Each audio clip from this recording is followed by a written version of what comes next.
So now, having reviewed this limited data set of information I was given as feedback, and in light of the fact that I had originally spoken to Marcella and written to say that I was seeking a scoring matrix, on the next day, the 1st of April, which obviously we know is April's Fool's Day, I emailed Marcella Joyce back, one acknowledging receipt of your email. And I think this is important now, that I very quickly realised I better get into an absolute handshake here, because now we had the idea of lost data, people missing, not answering emails, delays, etc. So I decided to forensically lock on here to the handshake chain.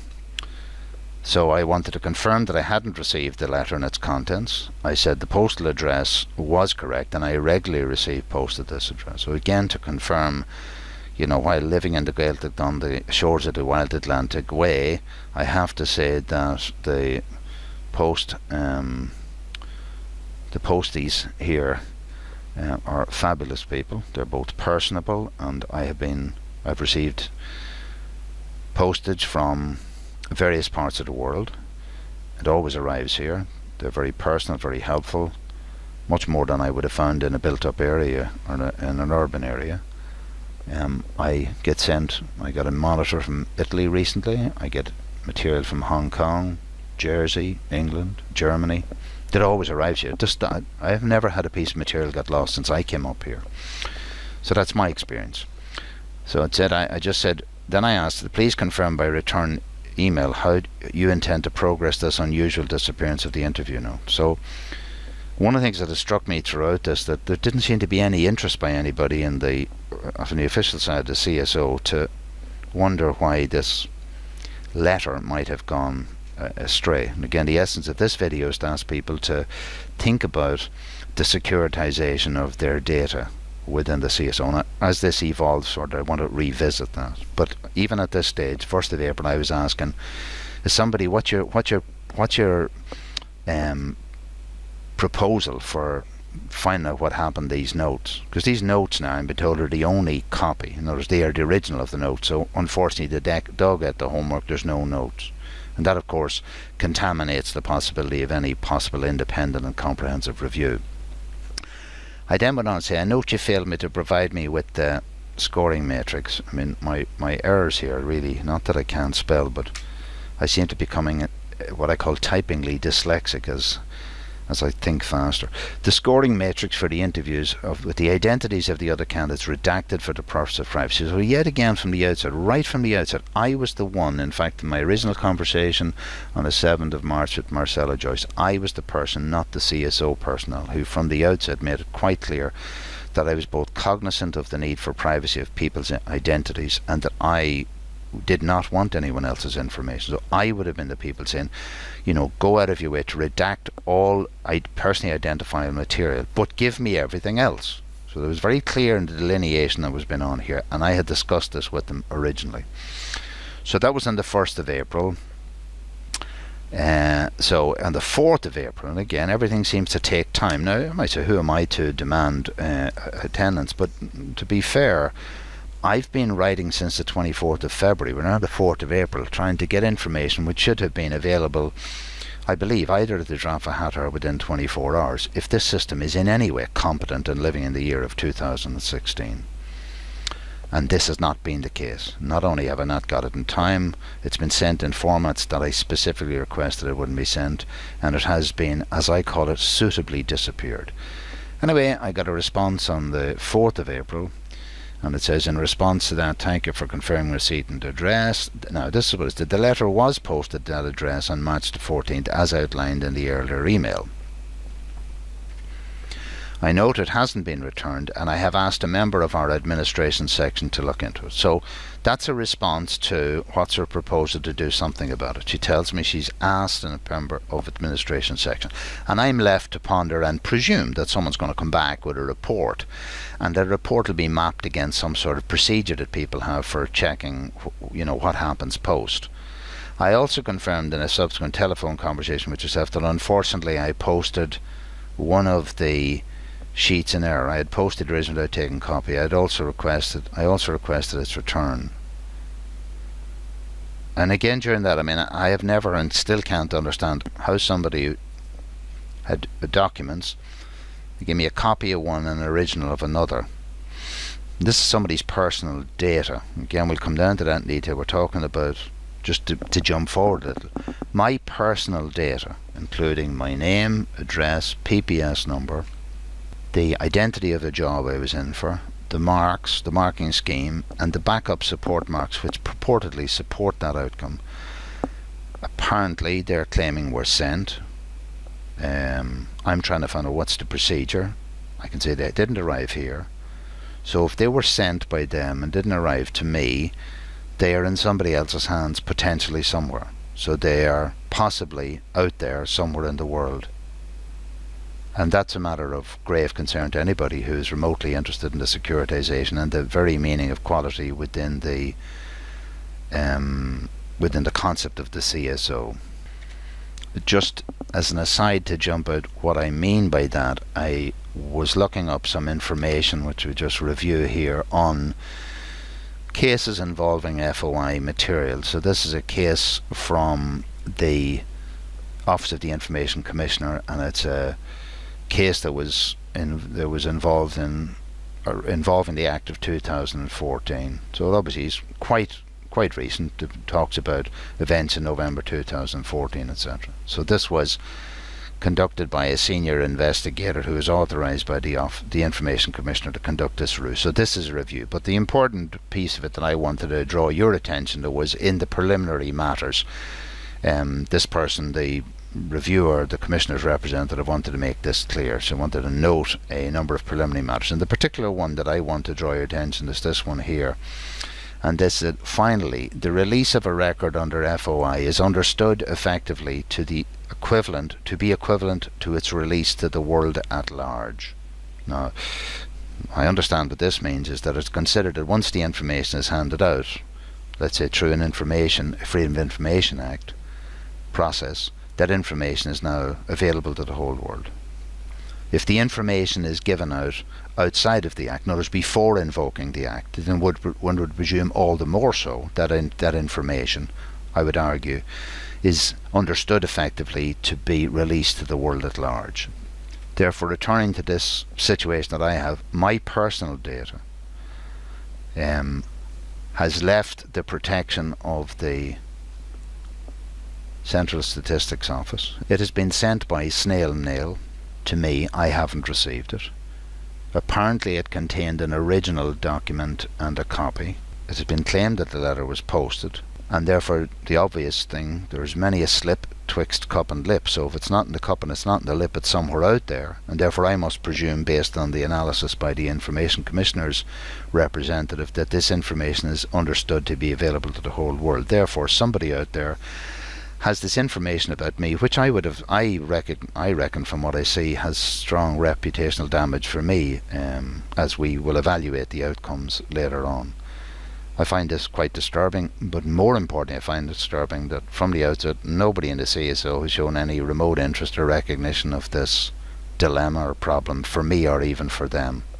I mean, it's really about paradigm blindness at its worst.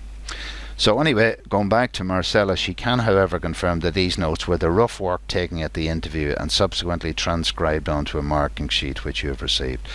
Now again, I wouldn't have been privy to the process that they use, and I've now spoken to a number of people, including Marcella's direct manager, Val McBride, Kieran Hart, the FOI officer, and a guy called Tony Downs, who presented as an independent reviewer of my experience. And they've all talked differently about what these pieces of work are. The most recent one, the most recent definition I appear to get again is that what was kept at the interview on an interleaving basis by the interviewers was the questions I was asked and the answers that were given by me, which would therefore support their marks. And as a process, that's what I would expect, and I would expect that data to be available so it can be interrogated. And again, I want to make clear at this stage, I was and still am and would always be of the view that having robustly interrogated the processes, if I were to find that all was well and that I had been treated fairly irrespective of the fact that I hadn't got the job, as a citizen, I would actually be really, really relieved, and it would deepen my confidence, or in my case, perhaps start to rebuild my confidence that we have some level of quality, of honour, of professionalism, of decency, and all of that within our public service, and that we have a proper regulatory process in place. As this conversation develops, I think I will argue that the very contrary has been exposed. So then I now was given this, please find attached a report on the, please find attached report on the completion of interviews for the interview board you attended. Personal details have been redacted for all other candidates. Okay. So this is the next iteration of information which I've been seeking. So right from the start I asked for a scoring matrix. In my dialogue on the 7th of March with Marcella, I specified that I did not want people's personal details to be identified with me, as I regarded that as an absolute sine qua non in relation to the quality standards in the Central Statistics Office. So, but I'd been given, just to repeat, I've been given a singular set of details for myself. I had obviously questioned, my whole thought was, sure, this is meaningless. This is a piece of information which I have no idea what the landscape. I was in competition with other people, and yet I have no idea how other people performed in the same competition. So, and at this point, there's no marking, there's no grade here which says you passed or you failed. That wasn't given to me at that stage. So the information I was given essentially was the following. So I'm provided with this information, right? So this is the attached document that came with that email, and as you can see, this has the shape of a spreadsheet or a matrix type of layout, where I expect to get the people who were interviewed on the rows, and in the columns the sectors under which they were interviewed. Now what I was told in the email, this is to note this, I said personal details have been redacted for all of the other candidates, and I was told that please find attached report on the completion of interviews from the interview board you attended. Now what I've actually been given, if you look, you don't have to look too carefully, I'm given one row in a complete matrix with everything else blanked out except these numbers which mean nothing. So the only difference between what I was given the first time, let me just go back to that. See these marks here? The only difference, they're in a column, they're in vertical format. These have been transposed to become horizontal. So I've argued from the vertical to the horizontal, and I'm supposed to be in some way more informed. The only extra information I'm given is I already know my PPSN number, I know my name and address, and I was interviewed on the Thursday. There was no further information granted to me in relation to this. As regards to private information, there's a PPS number, a name, a surname and address. That's private. The marks of the other people is not private to them. I couldn't identify these people from the marks. I don't know who they are. In fact, I don't know with this information what position I came in the process. I don't know how this is stratified. I don't know if this is stratified on the basis of the chronological date on which people were interviewed. I don't know if it's done on the alphabetical arrangement or stratification of our names, either surname or first name. I don't know if we're stratified on a basis of on a PPS number. I don't know if it's done on any other basis whatsoever. I don't know if if it shows who came first or last or whatever. So I've really no more information having got this, and I'm now, just again to go down, I'm now on the 4th of April, so I'm quite, and this, we're talking about this event is actually going to happen on the 24th of April, so I haven't even got near the possibility of starting to get a review. The other thing I pointed out in the very early stages with Marcella is that I would have found it a waste of public service money if I were to just seek a review on something when the opportunity to get a coherent and comprehensive set of feedback would enable me to realise that, I had actually got a fair process and I shouldn't expect anything more from an appeal or a review. So for example, when I would have worked in a third level, if a student had come to me who had basically written 3 words on an exam paper, and they came back seeking feedback or review, I think once they would have been shared the information, and also once they would recognise they only wrote 3 words, and even if they were given 13 marks for each word, I still only get 39, I wouldn't pass. So if they knew they did that bad, they wouldn't be making an appeal. So from the outset, I said, if I get the feedback which shows me that, look, I got it wrong, I was in for the wrong job, must have missed all the lines here. In fact, I would be quite embarrassed, and I wouldn't want to waste public money going and examine those things. So what I was seeking was information in order to... I hadn't actually applied for an appeal at this stage. I was looking for information to enable me to evaluate myself whether it was worth having an appeal. So I was now given the information that I wished. I still haven't got it at this stage, and I had only belatedly, some 5.5 weeks after asking the initial question, been given a reference to a site which told me where I could look up a review process. Anyway, not a happy customer so far, so let's move on.